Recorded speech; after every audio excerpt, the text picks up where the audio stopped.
addicts, whether single or married, on the long run, they will favor masturbation over real sexual intimacy with partners. This is what porn addiction leads to. And as a result, many who are obsessed with their addiction may suffer from what is called erectile dysfunction. That is the inability of maintaining the most essential part in having a sexual relationship with one's wife. Isn't it strange that people go to porn on the hope of enhancing their sexual ability with their wives, yet at the end pornography leads them to having no sex at all?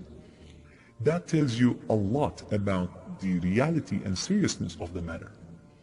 In a survey that was reported on the Daily Mail of the UK, they stated that 1 in 5 men watch porn 3 to 5 times a week, and 3% admit they prefer it to sex with a partner.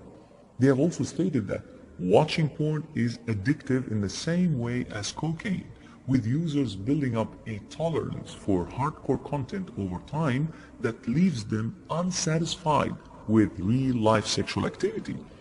A group of researchers from the Naval Medical Center of San Diego had 300 male and female patients fill out 2 surveys on their porn habits. For men, researchers noticed a strong association between regularly watching porn and suffering from a lack of sexual desire and erectile dysfunction. In the past 10 years or so, many men have been complaining about not being able to perform with their wives. The complaints can be seen in elder groups of men as 40 to about 50 plus years old, or even as young as 20 years of age. So my brothers and sisters in Islam, it is not worth destroying your sex life by wasting it on that which will ultimately strip you away from all pleasures in life. So now, what you should do to reboot your system and get back in shape and start a fulfilling life. Number 1, learn all you can about pornography addiction. Get the right understanding about addiction, that it is always about your brain and not the substance itself. Learn well that you could be addicted to absolutely anything as long as your brain perceives that thing as enjoyable and rewarding. Learn all you can about desensitization that pornography could cause, which is a numb response to anything pleasurable. Number 2, change your environment. You will have to create a different environment other than that which you were accustomed to during your days of addiction to masturbation. One of the most important things that you should change, for example, is not using internet in private anymore. It will take a while to adjust to a new habit, but in no long time you'll be able to create a fresh, new environment that is healthy and lawful.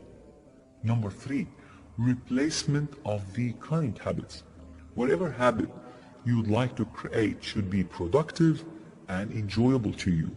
Don't stress yourself about going to the gym if you're not into exercise, but perhaps you would love walking every morning in the park, or perhaps you love swimming instead of walking.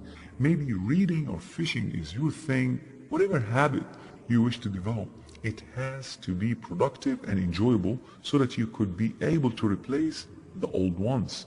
Number 4, be prepared for withdrawal symptoms.